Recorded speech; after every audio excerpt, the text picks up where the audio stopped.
제가 오늘 여러분께 설명해드릴 강의는 알츠하이머병의 발병 기전, 병이 어떻게 걸리나, 그리고 이를 바탕으로 알츠하이머병 치료제 개발에 대한 연구에 대해서 소개해드리도록 하겠습니다. 제가 오늘 발표드릴 전체 내용의 목차가 되겠습니다. 첫 번째로 알츠하이머병이 무엇인지에 대해서 설명을 드리고, 두 번째로는 알츠하이머병은 어떻게 걸리는지, 알츠하이머병의 발병 기전이 무엇이다라고 저 같은 과학자들이 많은 증거들을 제시를 하고 있습니다. 그리고 세 번째로는 이러한 연구들을 바탕으로 알츠하이머병 치료제, 약을 개발하려고 하는 노력들에 대해서 설명을 드리겠습니다. 그리고 마지막으로 시간이 된다면, 허락된다면 제가 지금부터 1시간 강의를 할 건데, 시간이 남는 동안 제가 이 연구재단에서 주신, 즉 여러분이 내신 세금으로 연구를 할 수 있어서 감사한 마음으로 왔고, 그래서 그 연구비로 어떤 연구를 했는지, 하고 있는지 설명을 드리도록 하겠습니다. 말씀드린 대로 먼저 알츠하이머병이 뭔지에 대해서 한번 간단히 설명을 해보도록 하겠습니다. 알츠하이머병 하면 많은 분들이 이 치매와 이름을 혼란하시는 분이 있습니다. 치매라고 하는 것은 영어로 디멘시아라고 하는데 병의 이름이 아닙니다. 증후군, 영어로 신드롬이라고 하는데 임상 증후군입니다. 100가지 이상의 질환에 의해서 나타나는 임상 증상이 치매라고 생각하시면 되겠습니다. 그러면 제가 오늘 설명드린 알츠하이머병은 치매의 그 100가지 원인 질환 중에 가장 많은 포션, 가장 많은 비율을 차지하는 치매의 원인 질환이 알츠하이머병이 되겠습니다. 그래서 여기 제가 알츠하이머병 치매라고 써놓은 것이 알츠하이머병에 의해서 나타나는 치매를 알츠하이머 치매, 알츠하이머성 치매 이렇게 부르고 있습니다.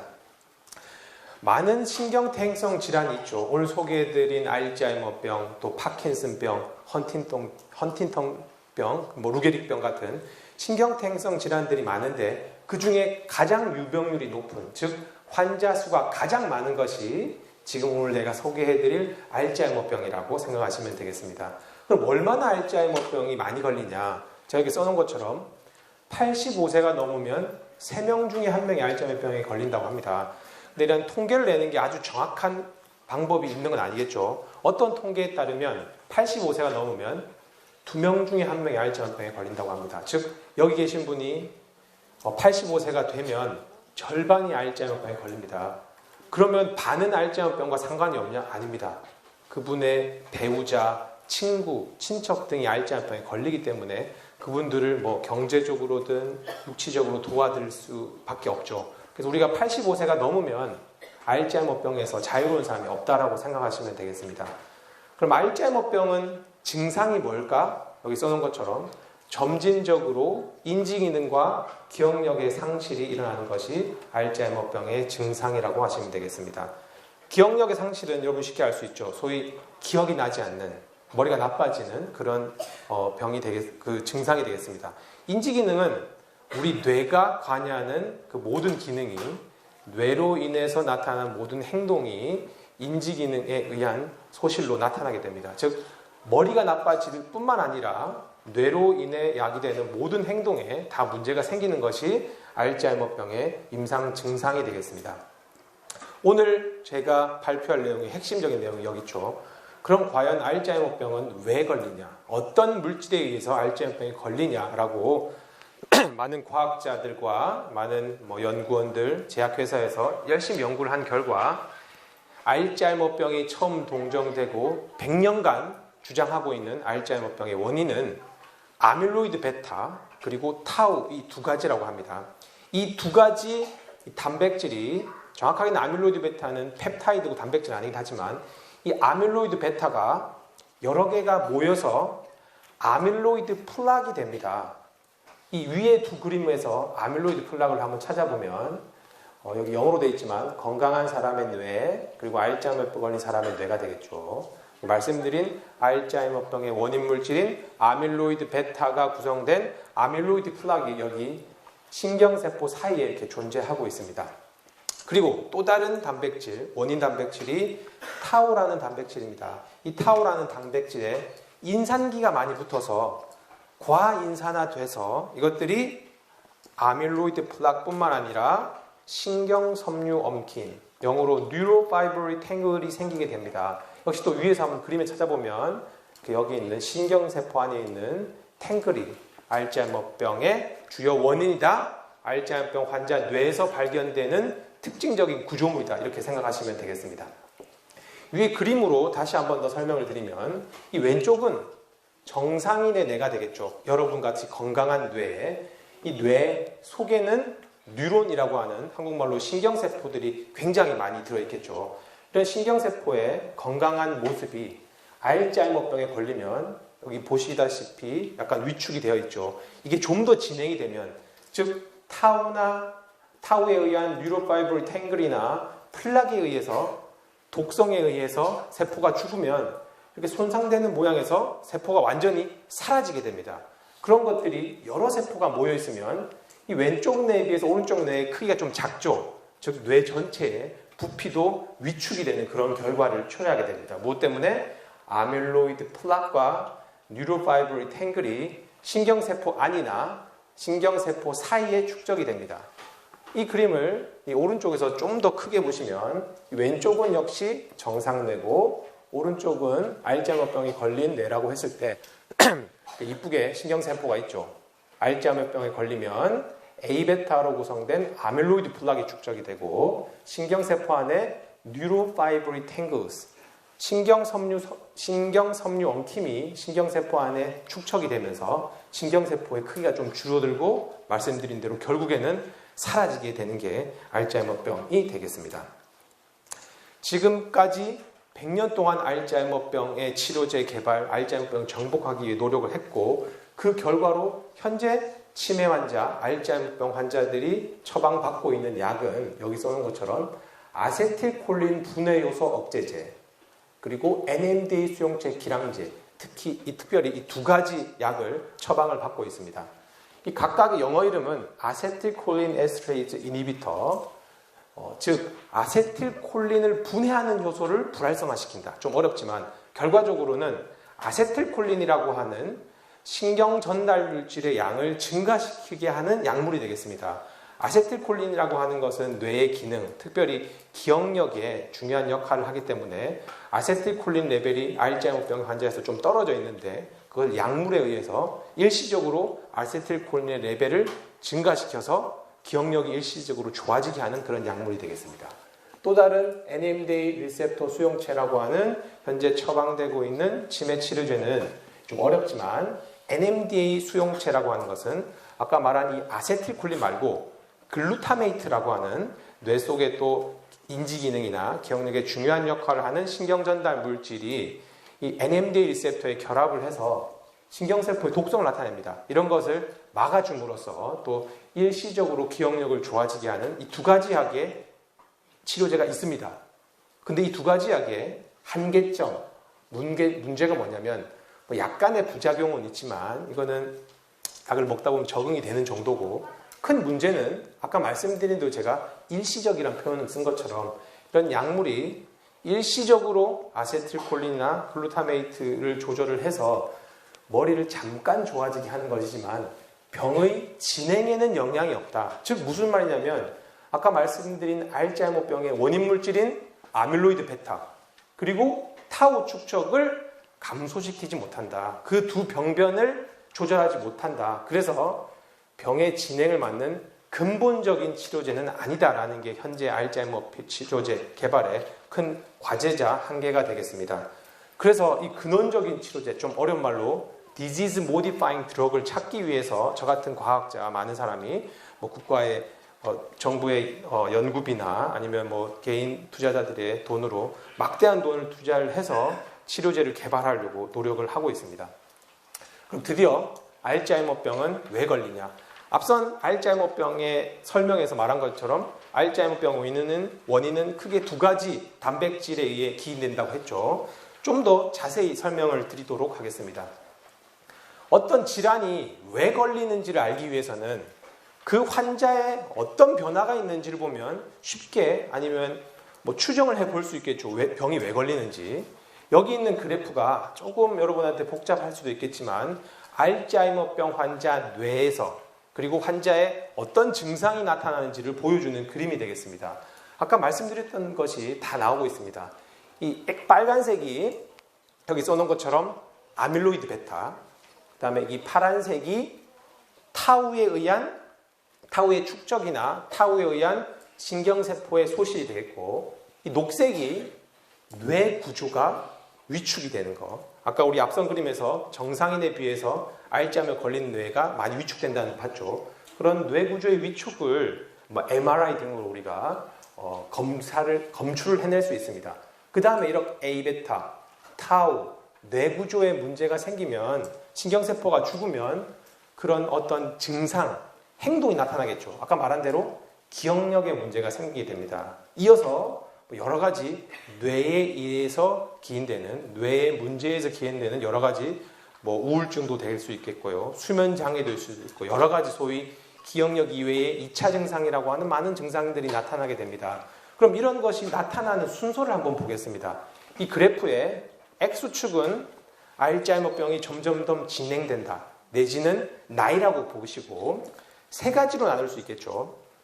디멘시아가 아까 치매라고 했죠. 그 전 단계, 좀 더 병이 진행되기 전 젊었을 때는 MCI라고 하는 단계가 있습니다. 영어로는 Mild Cognitive Impairment, 한국말로 경도인지 장애라고 하는데 소위 머리가 조금 나빠진 경우가 되겠죠. 이 많은 환자들을, 경도인지 장애 환자들의 많은 경우가 치매로 이행된다라고 알려져 있습니다.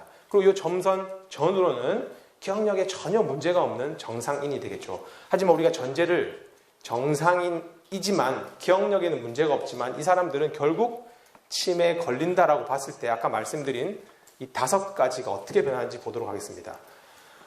이 두 번째 점선이 보통 이제 치매라고 증상이 나타나는 게 보통 65세라고 합니다. 평균적으로.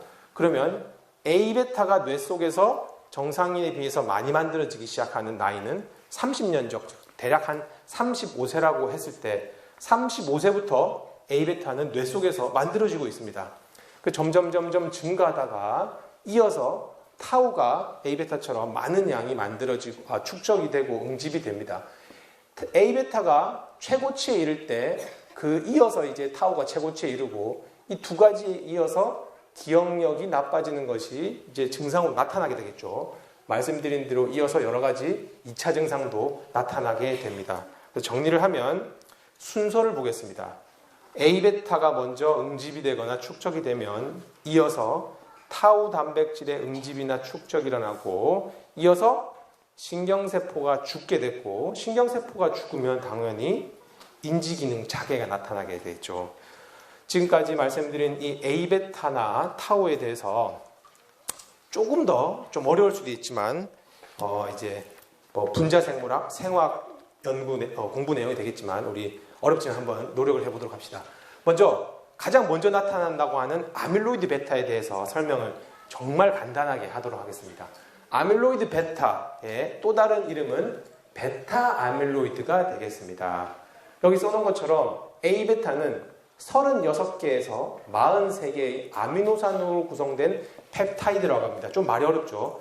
우리가 단백질을 많이 들어보셨죠. 우리 몸에 있는 모든 생체 분자는 소위 이제 중합체들은 단량체, 영어로 모노모 단량체가 있고 폴리모 중합체가 있겠죠. 단백질, 즉 프로틴은 아미노산들이 합쳐져서 수백 개의 아미노산들이 특별한 서열을 이루어서 단백질을 이루고 있습니다. 탄수화물은 당들이 합쳐져 있고 RNA나 DNA 같은 핵산은 뉴클레오타이드들이 합쳐져 있겠죠. 이렇게 아미노산들의 합을 단백질이라고 한다고 했는데 아미노산이 50개 이하면 보통 과학자들이 펩타이드라고 부릅니다. 그래서 A베타의 경우는 아미노산이 36개에서 43개이기 때문에 아미노산의 합이지만 단백질이 아니라 펩타이드라고 우리가 부르고 있습니다. 어쨌든 A베타라고 하는 펩타이드의 종류는 이 글로 봤을 때는 몇 개다? 36개짜리도 있고 37개짜리도 있고 43개까지 있는 다양한 형태를 이루고 있습니다. 근데 그 A베타의 다양한 폼 중에 가장 많은 형태가 A베타 40폼이라고 하는 겁니다. 이 40은 이름에서 알 수 있는 것처럼 아미노산이 몇 개? 하나, 둘, 셋, 넷, 40개가 있습니다. 그리고 A베타가 한 90%라면 한 9대1 비율로, 이게 9면 1 비율로 개수는 좀 적지만 A베타에 아미노에시드가 2개 더 있는 A베타 42폼이 또 있습니다. 여기 제가 써놓은 것처럼 42폼이 알츠하이머병에 더 결정적인 역할을 합니다. 왜냐하면 이 A베타라고 하는 펩타이드는 서로 응집이 되면 독성을 나타내게 됩니다. 응집이 일어나지 않으면 독성을 전혀 나타나지 않는데, 응집이 잘 일어나는 폼이 여러 가지 A베타 중에 42가 응집이 잘 일어나고, 그래서 독성을 나타낸다. 독성을 나타내면 세포가 죽게 되고, 그러면 뇌가 위축이 되고 인지 기능에 문제가 일어나게 되는 거죠. 이 두 번째 글을 보면 아까 우리가 봤던 내용입니다. 알츠하이머병 환자나에 축적되는 아밀로이드 플락. 아밀로이드 플락은 무엇으로 구성되어 있다? A베타로 구성되어 있다. 아밀로이드 플락을 좀 전에 봤지만 혹시 기억 못하시는 분들을 위해서 뇌 속에 신경세포 사이에 이렇게 축적된 구조물, 여기서 이렇게 큰 갈색으로 보이는 이 구조물의 구성 성분은 뭐다? A베타 단백질들이 여러 개 합쳐진 것이 아밀로이드 플락이다. 그렇게 이해하시면 되겠습니다. 그럼 이 A베타가 어떻게 만들어지냐? 이것도 굉장히 좀 어려울 수도 있지만 이 정도는 여러분이 고등학생 정도는 충분히 이해할 수 있으리라 생각됩니다. 아까 우리가 배운 A베타 42폼, 아미노에시드 42개가 연결된 게 A베타다. 이것 때문에 알츠하이머병이 걸린다고 했죠. 그리고 그 위에는 뭐가 있다? 이런 것들이 여러 개 합쳐지면 뭐다? 아밀로이드 플락이라고 제가 설명을 드렸습니다. 그러면 A베타가 여러 개 합쳐진 아밀로이드 플락이 되기 전 단계에 하나, 둘, 세 개의 단계가 있습니다. 우리 몸에 있는 모든 생체 물질은 전구체에서 어떤 화학 반응에 의해서 이제 최종 생성물이 되는 거죠. A베타도 역시 전구 단백질이 있습니다. 전구 물질이 있습니다. 이름이 APP, 한국말로 아밀로이드 전구체 단백질이라고 합니다. 그래서 영어로 아밀로이드 프리커서 프로틴이라서 줄여서 APP라고 부르는데, 이 A베타 42는 아미노에시드가 42개로 구성되어 있고 APP는 한 770개 정도로 이루어져 있습니다. 당연히 훨씬 더 큰 사이즈겠죠. 이 APP라고 하는 A베타의 전구체 물질이 하나, 두 가지 과정을 거쳐서 A베타가 만들어지게 됩니다. 이때 효소는 우리 중학교 때도 배웁니다. 효소가 이 APP를 A베타로 만듭니다. 효소는 우리가 교과서에 나오겠지만 기질을 가지고 생성물을 만드는 게 효소가 되겠죠. 기질을 APP를 이용해서 순차적으로 두 가지 효소가 작용을 해서 제가 빨간색으로 이렇게 표시를 했습니다. 첫 번째 작용하는 효소가 영어지만 베타 시크리테이즈, 두 번째 작용하는 효소가 감마 시크리테이즈인데, 이 APP의 이 화살표로 표시된 부분을 싹 자르게 됩니다.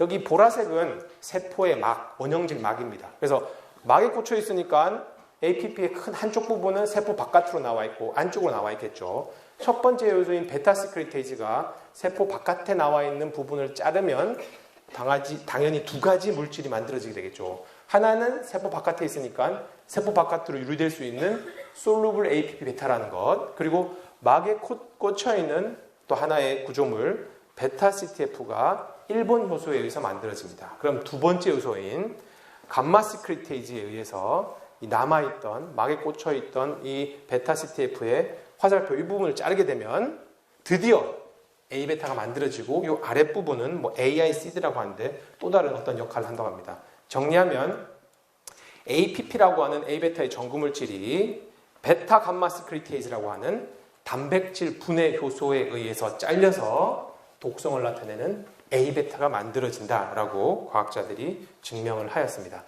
그 다음 두 번째 원인 단백질이 타우라고 했죠. 타우에 대해서 이것도 설명하자면 굉장히 길지만 나름 가장 짧게 설명을 한번 드려보도록 하겠습니다. 이게 영어라서 좀 복잡하실 수 있지만 A베타의 경우는 아미노에시드가 대략 40개였죠. 타우는 몇 개가 될까요? 타우는 어디 써놨죠? 441개. 그래서 여기 1번부터 아미노에시드가 하나, 둘, 셋, 넷, 다섯, 여섯, 그래서 441개까지 이렇게 구성이 되어 있습니다. A베타에 비해서 사이즈가 크니까 거기서 일어나는 일이 훨씬 더 다양하고 복잡할 수는 있겠죠. 먼저 큰 특징이 MBD라고 해서 마이크로튜블 바인딩 도메인. 마이크로튜블이라고 하는 구조물에 결합하는 자리가 타우에 있다는 거죠.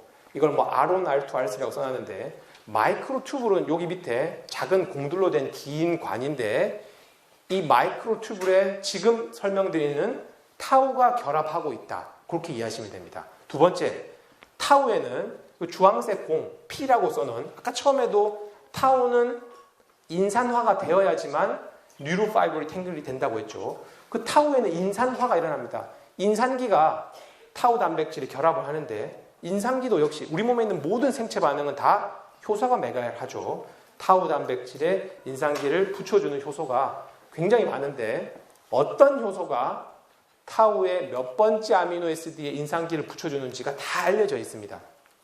그래서 그런 것들을 보여주는 그림이 되겠습니다. 정리를 하면 타우 단백질은 마이크로튜블에 결합되어 있다. 타우 단백질은 인산기가 붙게 된다.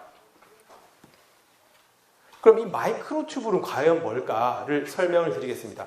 마이크로튜블과 타우의 관계를 보여주는 그림이 되겠습니다.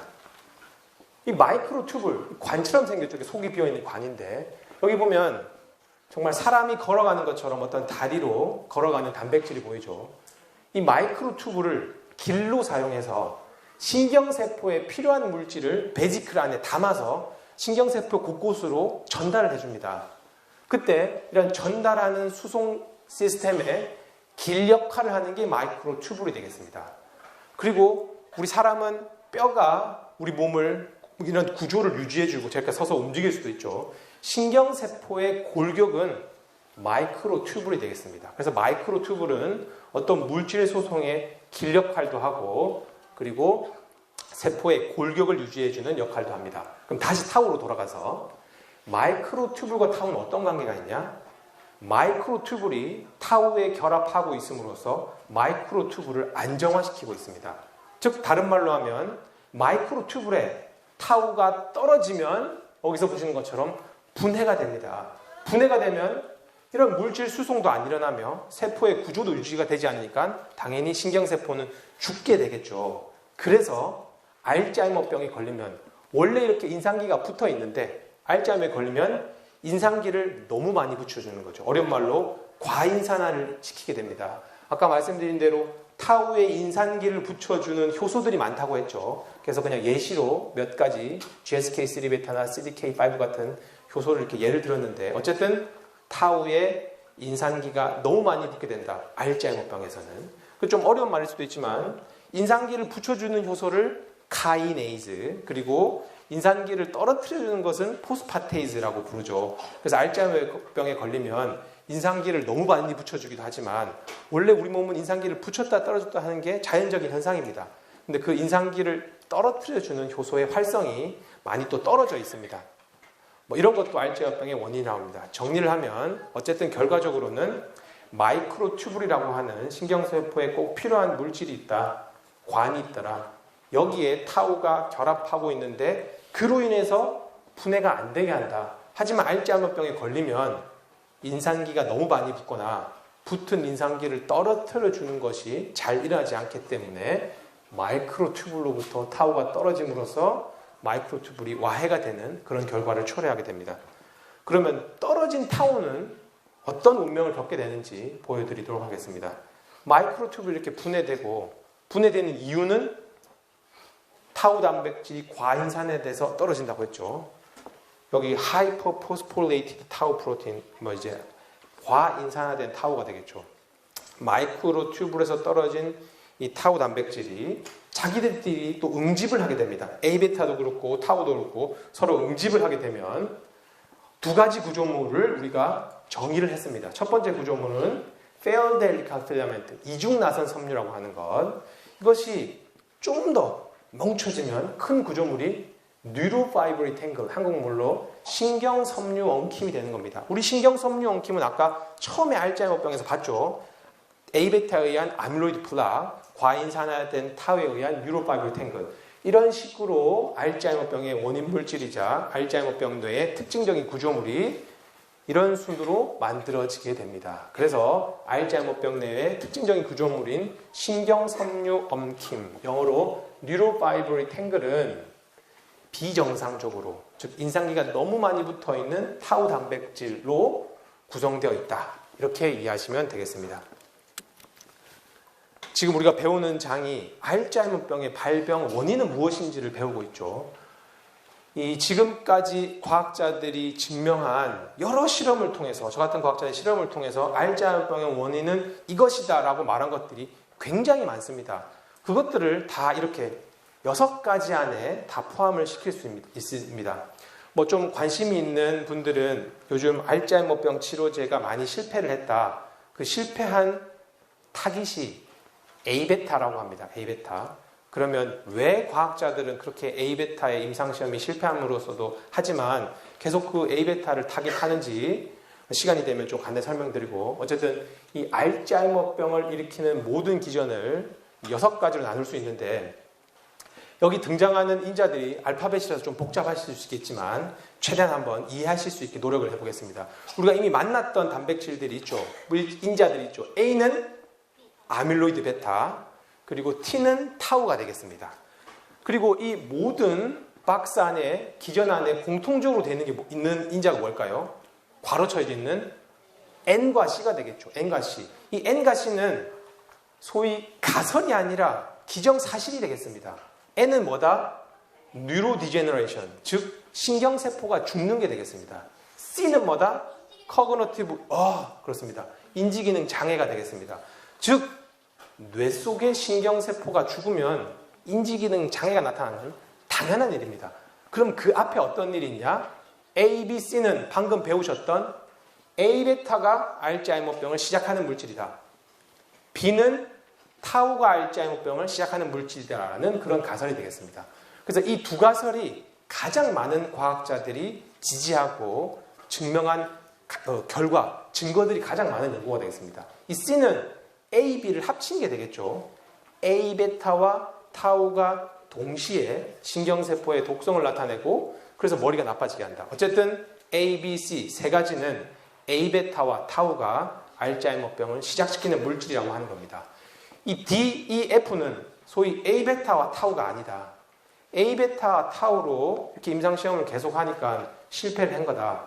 A베타와 타우 말고 또 다른 어떤 알츠하이머병을 일으키는 물질이 있다라는 가설이 되겠습니다. 그래서 여기 알파벳을 보면 W, X, Y, Z가 되겠죠. 그림에서 보실 수 있는 것처럼 A베타의 상위에 있는, 즉 A베타와 타우를 병변을 유도하는 어떤 물질들이 있다는 거죠. 이게 좀 복잡하지만 W, X, Y, Z에 해당하는 게 면역체계의 문제, 그리고 A베타나 타우가 우리 몸속에서 많으면 우리 몸은 프로테오점 같은 어떤 시스템을 통해서 분해를 하려고 합니다. 그런 것들이 문제가 생겨서 A베타나 타우 축적이 많이 된다라는 것도 W, Z, Y, X에 포함이 되고, 여기서 뭐 네트워크의 문제, 염증의 문제, 염증이 과하게 되거나 염증이 덜 일어나게 되는 것이 문제라고 주장을 하죠. 또 이 W, X, Y, Z에 포함되는 요즘 또 많이 나오는 것들이 치주염을 일으키는 어떤 세균이다, 바이러스다, 장내 미생물이다. 그리고 또 유명한 것이 특정 유전자의 뮤테이션, 돌연변이가 A베타나 타우의 축적을 일으키는 까지 굉장히 많은 가설들이 있습니다. 그래서 어쨌든 과학자들은 이러한 사실들을 봤을 때 왜 아밀로이드 가설에 집중을 했냐? 아밀로이드 가설이 맞다 틀렸다를 떠나서 제가 많이 맞는 질문이 왜 과학자들은 그렇게 아밀로이드 가설에 A베타에 집착을 하냐? 그게 틀렸을 수도 있습니다. 이 F가 A베타나 타우가 알츠하이머병의 원인이 아니다라는 가설이 되겠죠. A베타는 셀데스나 인지기능에 영향을 못 미친다라는 가설이 F가 되겠습니다. 하지만 나머지 A, B, C, D, E를 보면 A베타는 모든 가설들에서 세포사멸을 유도하는 데 일정 부분 기여를 합니다. A도 당연히 A베타가 시작하는 물질이고 C도 A베타가 시작하는 물질이고 D 같은 경우도 A베타가 세포사멸을 유도합니다. D의 경우도 A베타가 사멸을 유도합니다. E의 경우도 A베타가 세포사멸을 유도하고 있죠. 그래서 여러 가지 증거들이 아밀로이드 베타가 알츠하이머병의 원인이다라고 주장을 하는데, 그 많은 가설들 중에 제가 생각나는 거 두 가지를 말씀드리면, 아까 처음에서 말씀드린 A베타라고 하는 것은 알츠하이머병 환자 뇌에 항상 존재하는 단백질입니다. 아까 말씀드린 이 W, X, Y, Z는 어떤 알츠하이머 환자에는 존재하지 않고 일부 알츠하이머병 환자에서만 나타나는 증상일 수 있다는 거죠. 다시 정리하면 A베타는 모든 알츠하이머병 환자에서 존재하는 병인이고, 그리고 A베타를 제가 실험을 해도 A베타를 세포에 처리하면 세포가 죽습니다. 즉, 이 관계가 너무나도 확실하다는 거죠. 많은 과학자들이 오랫동안 A베타를, 저희 실험실에서도 A베타를 쥐 내에다가 수술해서 넣으면 세포가 죽습니다. 그 말은 세포가 죽으면 머리가 나빠진다는 거죠. 뭐 그런 이유 때문에 제가 A베타 가설이 맞다 틀렸다 말하는 게 아니라 왜 과학자들은 그렇게 A베타에 집착하는지 분위기를 한번 말씀을 드렸습니다. 말이 좀 길어졌는데, 그럼 이런 연구들을 바탕으로, 알츠하이머병의 기전을 바탕으로 과학자들은, 제약회사들은 어떻게 치료제를 개발하고 있을지 설명을 해드리도록 하겠습니다. 이것도 좀 복잡해 보이고 영어로 막 되어 있지만, 큰 원이 가장 밖에 있는 것은 이제 프리클리니컬 써놓은 게, 이제 저 같은 과학자들이 학교에서나 연구소에서 세포나 쥐한테 실험을 하는 거죠. 동물에다가 실험하는 거죠. 그렇게 동물에 실험하고 있는 것을 프리클리니컬 스터디라고 하고, 그 다음에 페이즈 1, 2, 3가 이제 사람한테 순차적으로 그 약물이 알츠하이머병 환자에서 효과가 있는지를 테스트를 하고 있습니다. 10년 전에 2010년, 즉 지금으로부터 10년 전쯤에 제약회사들과 과학자들은 어떤 물질을 타겟해서 알츠하이머병 치료제를 개발하고 있었냐 보면, 글씨가 너무 작지만 크게 하나, 둘, 셋, 넷, 다섯, 6가지로 날 수 있습니다. 빨간색이 A베타 생성을 감소시키려고 그런 약물들을 개발했습니다. 두 번째는 아까 말씀드린 대로 A베타는 응집이 되어야지만 독성을 나타내기 때문에 그 응집을 막는 물질, 치료 방법을 선택을 했었고요. 그 다음에 A베타의 클리어런스, A베타를 제거시키는 거죠. 여기 이뮤노 테라피라고 썼는데 주로 항체를 이용해서 A베타를 제거를 합니다. 그리고 그 다음은 타우의 응집을 막는 것, 그리고 타우는 아까 그렇게 독성을 나타내면서, 세포의 독성을 나타내면서 떨어진다고 했는데, 떨어지기 위해서는 인산화가 돼야 된다고 했죠. 그래서 인산화를 막는 그런 약물들을 만들었고, 그 다음에는 아세틸콜린 레벨을 증가시키는, 이미 우리 환자들이 먹고 있는 그런 비슷한 계열의 약물을 이렇게 임상시험을 하고 있었습니다. 다시 정리하자면 한 10년 전에는 A베타나 타우를 타겟하는 약물이 한 76%로 상당히 많았습니다. 앞에서 말씀드린 그런 이유에서 많은 증거들이 A베타와 타우가 알츠하이머병의 원인일 거라 생각을 한 거죠. 요즘 좀 다른 변화가 생기고 있죠. 2년 전 역시 임상시험 1상, 2상, 3상 알츠하이머 환자들에게 시험 중인 약물을 보면 A베타나 타우 타깃하는 게 많이 줄었죠. 43%로. 또 다른 기존의 약물들을 많이 개발하고 있습니다. 그래도 아직까지는 과학자들이 작년 임상 3상 중인 약물을 보면 그래도 아직까지 A베타를 54, 타우를 4% 정도로 많이 쓰고 있습니다. 뭐 이런 약물들도 이제 소개를 해주면 좋겠지만 시간 관계상 생략을 하고, 그래서 실제로 개발되는 약물이 A베타나 타우를 타겟하는 약물이 제일 많다고 했죠. 10년 전에도 한 70%, 2, 3년 전에도 작년에도 50%, 60%를 사용했는데, 그럼 구체적으로 알츠하이머병 환자에 어떤 테스트를 하고 있고 어떤 약물을 테스트하고 있는지 설명을 드리겠습니다. A베타를 타겟할 때 이뮤노테라피, 항체를 이용한 치료제가 가장 많은 임상시험을 하고 있고, 소위 제약회사나 과학자들이 그거로 끝장을 보려고, 한번 끝을 보려고 정말 전력을 다하고 있습니다. 그 예 중에 하나입니다. 초기 알츠하이머병 환자에 A베타에 결합하는 항제를 투여했을 때 이 까만색에 보이는 이 플라시보, 대조군에 비해서 A베타 항체를 넣은 그룹에서 인지기능이 좋아지는 그런 결과를 얻었습니다. 이 항체의 기전은 뭘까요? 또 좀 복잡할 수도 있지만 아까 말씀드린 대로 A베타라고 하는 펩타이드는 응집이 되어야지만 독성을 나타냅니다.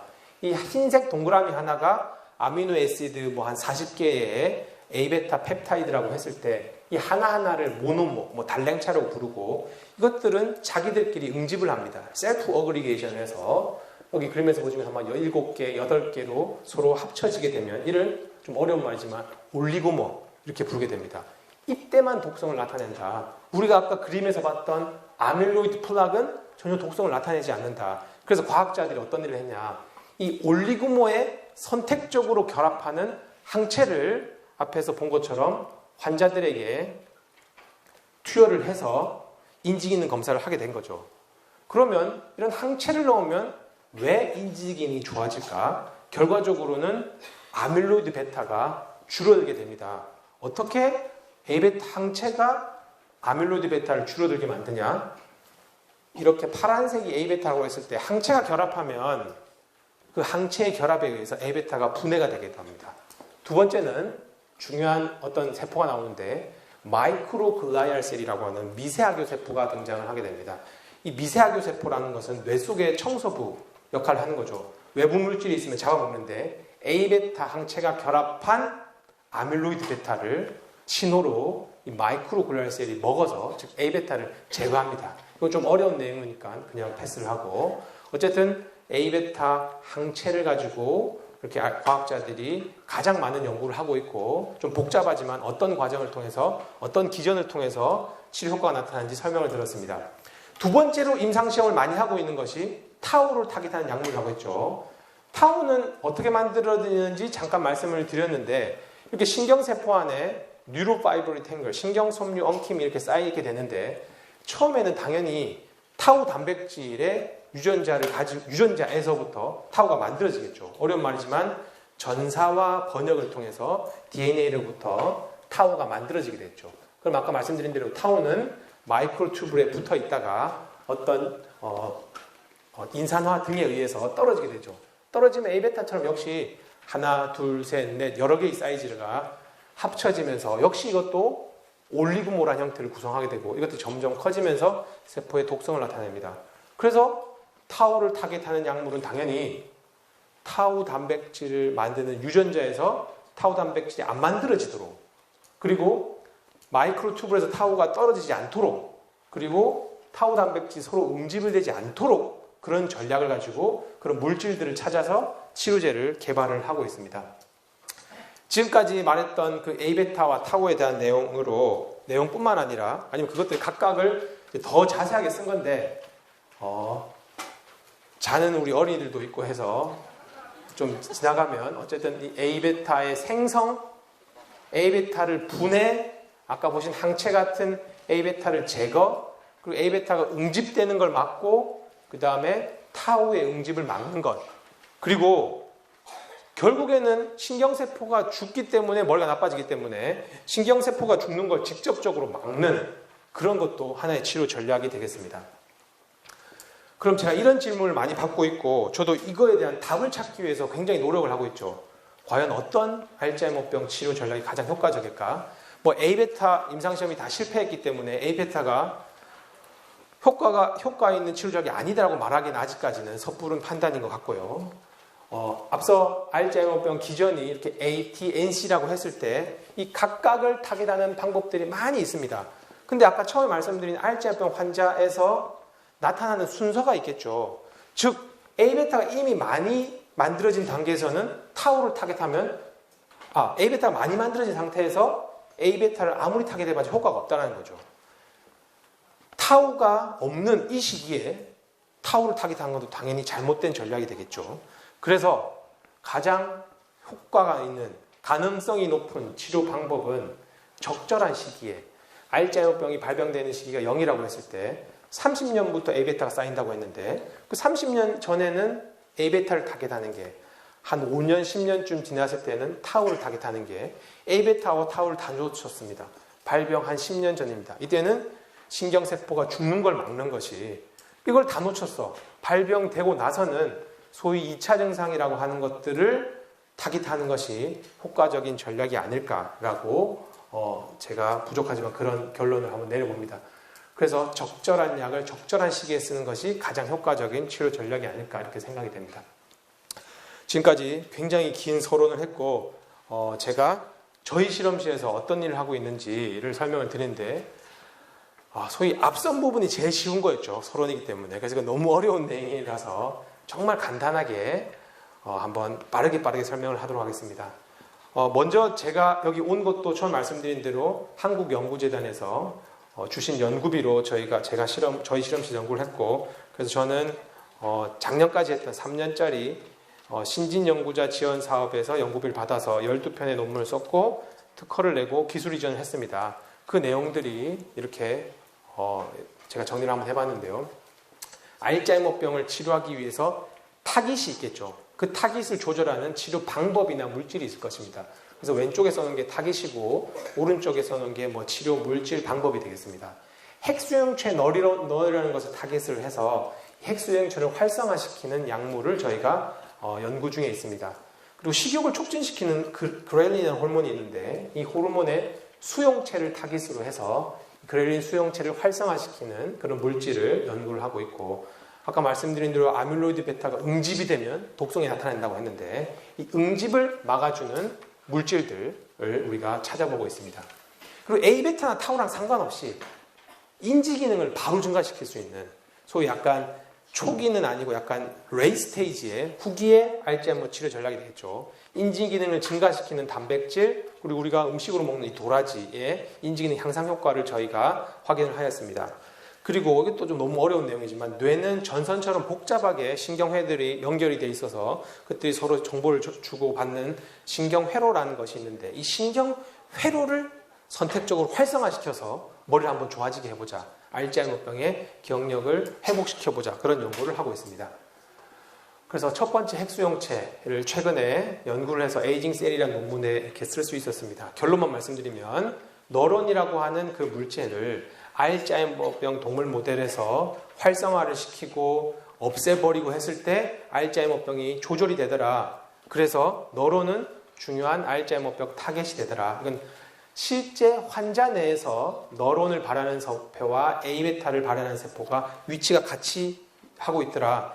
A베타를 발하는 세포는 너론을 가지고 있더라. 그리고 또 환자 내에서 봤더니만 이 너론의 발현이 알츠하이머병에 걸리면 많이 줄어들더라 등의 여러 가지 기전을 통해서 저희 논문의 결론은 알츠하이머병 걸린 쥐에 너론을 활성화시키는 물질을 넣었더니만 A베타도 줄어들고 염증 반응도 줄어들고 신경세포 소멸도 줄어들어서 결국에는 머리가 나빠지는 것을 막아주더라. 좀 더 구체적인 기전은 A베타를 만드는 과정 중에 베타시크리테이지의 활성을 감소시키고 A베타를 분해하는 효소의 양을 많아지게 하더라. 이런 좀 어려울 수 있는 내용을 저희가 확인했고, 두 번째는 아까 말씀드린 식욕 조절하는 그렐린이라고 하는 호르몬을 알츠하이머 쥐에 투여했습니다. MK0677이라고 하는 물질을 알츠하이머병 뇌에 쥐에 투여했을 때 A베타도 줄어들고 역시 염증도 줄어들고 신경세포가 죽는다라는 것을 확인해서 이 저널에 우리가 논문을 출판을 하였습니다.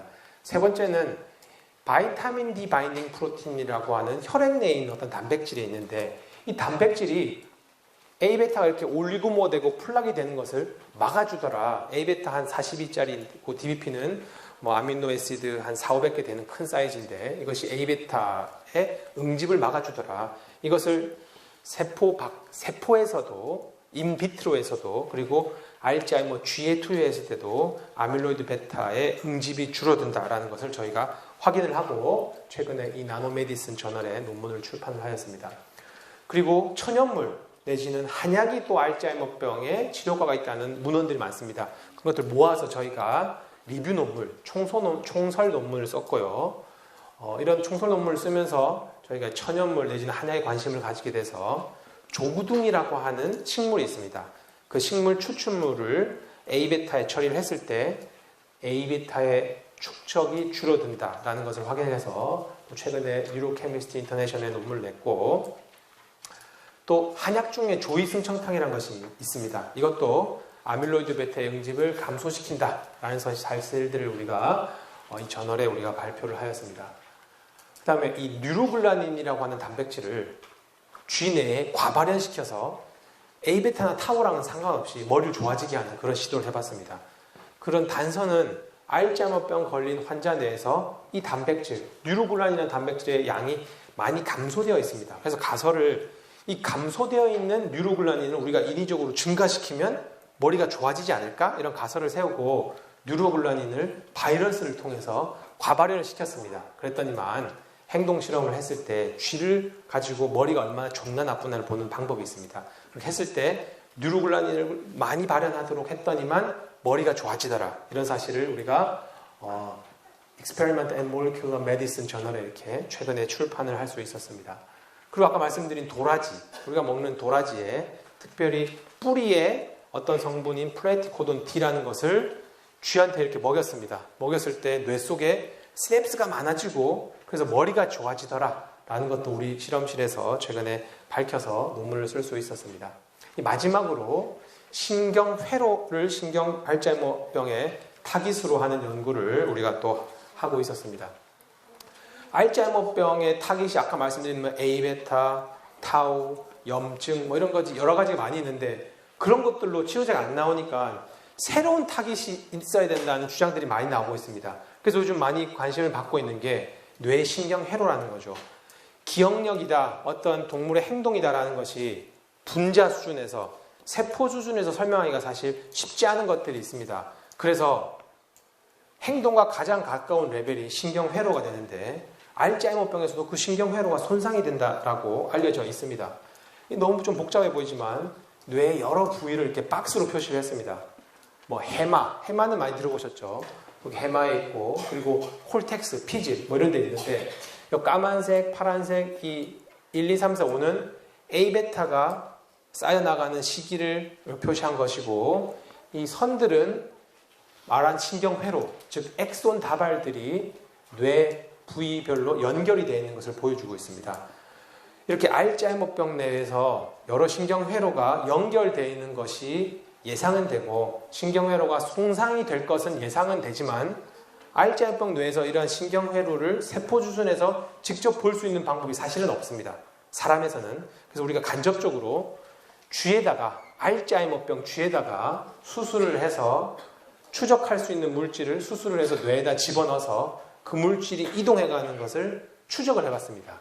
그랬더니만 해마에 추적 물질을 넣었을 때 해마로 엑손을 보내는 뇌 부위에 우리의 추적자 물질들이 이 빨간색으로 보이는 것들이 이동해가는 것을 알 수 있었습니다. 그래서 이동해간 정도를 가지고 해마로 엑손을 보내는 정도, 얼마나 신경회로가 손상되는 정도를 수치화를 한 거죠.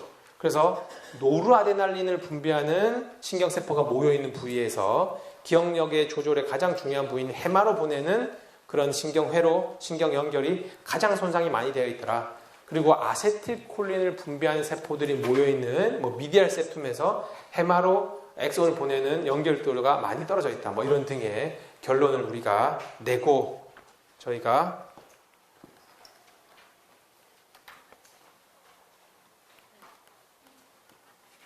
안 나오는데 아까 몰레큘러 뉴로바이올로지라는 논문에 논문을 썼습니다. 그리고 현재 아까 말씀드린 신진 연구자 지원 사업 말고 올해 6월부터 새로 또 연구재단에서 주신 연구비가 있습니다.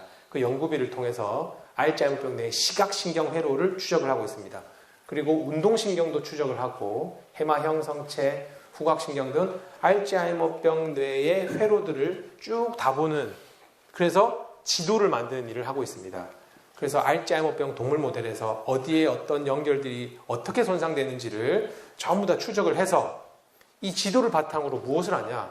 가장 손상이 많이 되거나 아니면 결정적일 거로 생각되는 그 회로를 타겟해서 광유전압적 자극이나 심부 자극술, 경두계 전기 자극술, 경두계 자기 자극술, 미세 초음파, 빛 등을 이용해서 우리가 봤을 때 중요하다는 회로를 활성화시키거나 자극시켜서 알츠하이머병쥐의 치료 효과 내지는 머리가 좋아지지 않을까를 저희가 연구를 하고 있습니다. 그래서 이 두 가지 연구 사업을 통해서 저희가 연구를 하고 있고 그래서 감사한 마음을 연구재단과 여러분에게 드립니다. 마지막으로 저희 실험실에 대한 소개를 하고 마칠까 합니다. 저희 실험실은 건양대병원 옆에 있는 의과대학에 있고요. 저희는 방학마다 대학생들을 모아서 인턴 프로그램을 하고 있습니다. 그래서 우리 실험실의 인턴 프로그램을 디멘시아 뉴스라고 하는 신문사에서 이렇게 취재를 해주신 내용이 되겠습니다.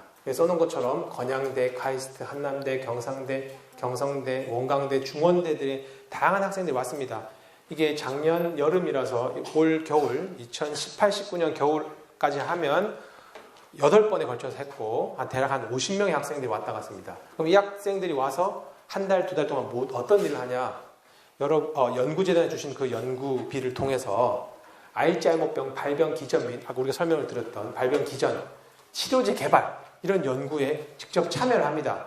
뿐만 아니라 알츠하이머병 연구 논문을 읽고 이해를 하고 발표하는 훈련도 시켜줍니다. 뿐만 아니라 우리가 쓰고 있는 영어 논문을 쓰도록 우리가 지도를 해줍니다. 그래서 영어 논문 작성법에 대한 워크숍도 저희가 우리 대학원생들이 해주고 그래서 놀라운 성과를 얻었습니다.